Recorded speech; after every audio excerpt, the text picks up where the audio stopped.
Hi ನಮಸ್ತೆ ಎಲ್ರಿಗೂ, ಹೇಗಿದ್ದೀರಾ? Welcome to my channel. ನಾನಿವತ್ತು ನಿಮಗೆ ತಿಳಿಸೋಕೆ ಬಂದಿರೋ ವಿಷಯ ಏನಪ್ಪ ಅಂತ ಅಂದರೆ, ಇಲ್ಲಿ ಗೃಹಲಕ್ಷ್ಮಿ ಯೋಜನೆಯ 9 ಕಂತಿನ ಹಣ ಯಾರೆಲ್ಲ ತೊಗೊಂಡಿದ್ದೀರಾ ಅಂಥವ್ರಿಗೆ ಇಲ್ಲಿ 10ನೇ ಕಂತಿನ ಹಣ ಬಿಡುಗಡೆ ಮಾಡ್ತಾ ಇದ್ದಾರೆ. ಆದರೆ 10ನೇ ಕಂತಿನ ಹಣಕ್ಕೆ ಒಂದಿಷ್ಟು ರೂಲ್ಸ್ಗಳನ್ನ ತರ್ತಾ ಇದ್ದಾರೆ ಅಂತಲೇ ಹೇಳ್ಬೋದು. ಯಾಕಂದರೆ ಈಗಾಗಲೇ ಚುನಾವಣೆ ಮುಗಿದಿದೆ. ಎಲ್ಲರಿಗೂ ಕೂಡ ಆಲ್ಮೋಸ್ಟ್ 80% ಮಹಿಳೆಯರಿಗೆ 9 ಕಂತಿನ ಹಣನ ತಲುಪಿಸಿದ್ದಾರೆ. ಹಾಗೆ ಒಂದು 20% ಮಹಿಳೆಯರಿಗೆ ಇನ್ನೂ ಯಾವುದೇ ರೀತಿ ಹಣನೂ ಹೋಗಿಲ್ಲ. ಅದರಿಂದಾಗಿ ಇಲ್ಲಿ ಹೊಸ ರೂಲ್ಸ್ಗಳನ್ನ ತರ್ತಾ ಇದ್ದಾರೆ. ಮತ್ತು ಅಪ್ಲಿಕೇಶನ್ ಹಾಕೋ ಚಾನ್ಸಸ್ ಕೂಡ ತರ್ಬೋದು ಅಂತ ನೋಡ್ತಾ ಇವತ್ತಿನ ವಿಡಿಯೋದ ವಿಷಯ ಏನು ಅಂತ ನೋಡೋಣ. ಅದಕ್ಕಿಂತ ಮುಂಚೆ ಯಾರಿನ್ನೂ ಚಾನಲ್ಗೆ ಸಬ್ಸ್ಕ್ರೈಬ್ ಮಾಡ್ಕೊಂಡಿಲ್ಲ, ಪ್ಲೀಸ್ ಸಬ್ಸ್ಕ್ರೈಬ್ ಮಾಡ್ಕೊಳ್ಳಿ. ಶೇರ್, ಲೈಕ್, ಕಮೆಂಟ್ ಮಾಡೋದನ್ನ ಮರಿಬೇಡಿ. ಈಗಾಗಲೇ ಚಾನಲ್ಗೆ ಸಬ್ಸ್ಕ್ರೈಬ್ ಆಗಿರೋರಿಗೆ thank you so much. Subscribe ಆಗದೆ ವಿಡಿಯೋ ನೋಡ್ತಾ ಇರೋರು ಪ್ಲೀಸ್ ಸಬ್ಸ್ಕ್ರೈಬ್ ಆಗಿ, ಹಾಗೆ ವಿಡಿಯೋಗೊಂದು ಲೈಕ್ ಮಾಡೋದನ್ನ ಮರಿತಾ ಇದ್ದೀರಾ. ಪ್ಲೀಸ್ ಎಲ್ಲರೂ ಲೈಕ್ ಮಾಡಿ. ಹಾಗೆ ಇಲ್ಲಿ ನಾವು ನೋಡ್ಬೋದು, ಕಾಂಗ್ರೆಸ್ ಗ್ಯಾರಂಟಿಗಳಲ್ಲಿ ಪ್ರಮುಖವಾದ ಗ್ಯಾರಂಟಿ ಅಂದರೆ ಗೃಹಲಕ್ಷ್ಮಿ ಗ್ಯಾರಂಟಿನೇ ಆಗಿರುತ್ತೆ. ಯಾಕಂದರೆ ಹೆಚ್ಚು ಸದ್ದು ಮಾಡಿರೋದು ಮತ್ತು ಹೆಚ್ಚು ಪಾಸಿಟಿವ್ ಮತ್ತು ನೆಗೆಟಿವ್ ತೊಗೊಂಡಿರೋದು ಅಂದರೆ ಗೃಹಲಕ್ಷ್ಮಿ ಯೋಜನೆ ಇದೆ. ಯಾಕಂದರೆ ಕೆಲವಷ್ಟು ಮಹಿಳೆಯರಿಗೆ ಹಣ ಬಂದಿರೋರೆಲ್ಲ ನಮಗೆ ತುಂಬ ಹೆಲ್ಪ್ ಆಗಿದೆ ಅಂತ ಹೇಳಿದ್ದಾರೆ. ಹಾಗೆ ಯಾರಿಗೆಲ್ಲ ಹಣ ಬಂದಿಲ್ಲ ಮತ್ತು ಅವ್ರಿಗೇನಾದ್ರು ಪ್ರಾಬ್ಲಮ್ ಆಗಿದ್ದರೆ ನಮಗಿನ್ನೂ ಹಣ ಬಂದಿಲ್ಲ, ಯಾವುದು ಎಲ್ಲ ಸುಳ್ಳು, ಹಂಗೆ ಹಿಂಗೆ ಅಂತ ಹೇಳಿದ್ದಾರೆ. ಹಾಗಾಗಿ ಗೃಹಲಕ್ಷ್ಮಿ ಹಣ 9 ಕಂತ ಯಾರೆಲ್ಲ ತೊಗೊಂಡಿದ್ದೀರಾ ಅವರು ಪ್ಲೀಸ್ ಕಮೆಂಟ್ ಮೂಲಕ ತಿಳಿಸಿ, ನಿಮಗೆ ಯೂಸ್ಫುಲ್ ಆಗಿದೆಯೋ ಇಲ್ಲ, ನಿಮಗೇನು ಅಷ್ಟು ಯೂಸ್ಫುಲ್ ಅನ್ನಿಸ್ಲಿಲ್ವಾ ಅಂತ.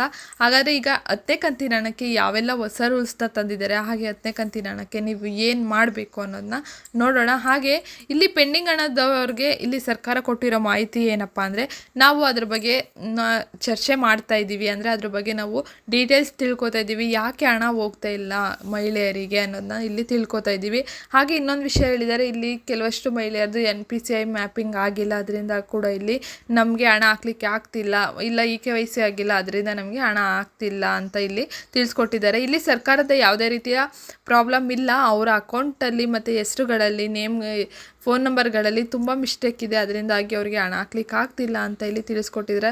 ಅದಕ್ಕೂ ಕೂಡ ಮುಂದಿನ ದಿನಗಳಲ್ಲಿ ಯಾವುದಾದ್ರು ಸೊಲ್ಯೂಷನ್ ತಂದರೂ ತರ್ಬೋದು. ಇಲ್ಲಾಂದರೆ ನಿಮಗೆ ಗೊತ್ತಿರುತ್ತೆ, ನಾವು ಸುಮಾರು ವೀಡಿಯೋಗಳಲ್ಲಿ ಹೇಳಿದ್ದೀನಿ, ಹೊಸ ಲಿಂಕ್ ಕೊಟ್ಟಿದ್ದಾರೆ, ನೀವು ಹೊಸದಾಗಿ ಅಪ್ಲಿಕೇಶನ್ ಹಾಕೋಬೋದು ಅಂತ. ನೀವೇನಾದ್ರು ನಿಮಗೆ 1 ಕಂತಿನ ಹಣ ಬಂದಿಲ್ಲ ಅಂದರೆ ನೀವು ಅಪ್ಲಿಕೇಶನ್ ಕೂಡ ಹಾಕೋಬೋದು.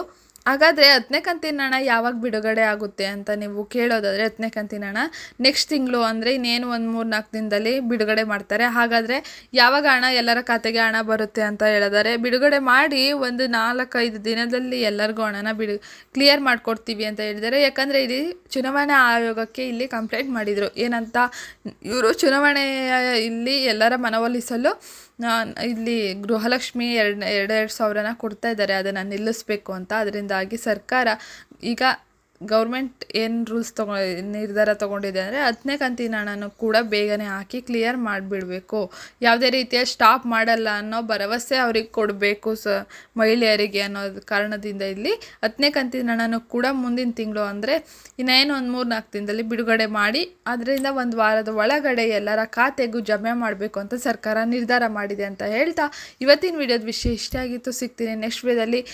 ಮೋಸ್ಟ್ಲಿ ಇನ್ನಷ್ಟು ಅಪ್ಡೇಟ್ಸ್ಗಳನ್ನ ತರ್ಬೋದು. ಯಾಕಂದರೆ 10ನೇ ಕಂತಿನ ಹಣಕ್ಕೆ ತುಂಬ ರೂಲ್ಸ್ಗಳನ್ನ ತರ್ತಾರೆ ಅಂತ ಇಲ್ಲಿ ಕೇಳಿ ಬಂದಿದೆ. ಏನಾದ್ರು ರೂಲ್ಸ್ ಬಂದರೆ, ಇಲ್ಲ ಏನಾದ್ರು ಹೊಸ ಅಪ್ಡೇಟ್ ಬಂದರೆ ನಾನು ವಿಡಿಯೋ ಮಾಡಿ ತಿಳಿಸ್ತೀನಿ. ಅದಕ್ಕೋಸ್ಕರ ವಿಡಿಯೋ ಕೆಳಗಡೆ ಸಬ್ಸ್ಕ್ರೈಬ್ ಅಂತ ಬಟನ್ ಇರುತ್ತೆ, ಸಬ್ಸ್ಕ್ರೈಬ್ ಮಾಡ್ಕೊಳ್ಳಿ. ಹಾಗೆ ಯಾರಿಗೆ ಈ ವಿಷಯ ಇಂಪಾರ್ಟೆಂಟ್ ಅಂತವ್ರಿಗೆ ಶೇರ್ ಮಾಡಿ, ಸಪೋರ್ಟ್ ಮಾಡಿ ಅಂತ ಕೇಳ್ಕೊತಾ ಇವತ್ತಿನ ವಿಡಿಯೋನ ನಾನು ಇಲ್ಲಿಗೆ ಮುಗಿಸ್ತಾ ಇದ್ದೀನಿ. ಸಿಗ್ತೀನಿ ನೆಕ್ಸ್ಟ್ ವಿಡಿಯೋದಲ್ಲಿ. Take care, love you all, bye bye.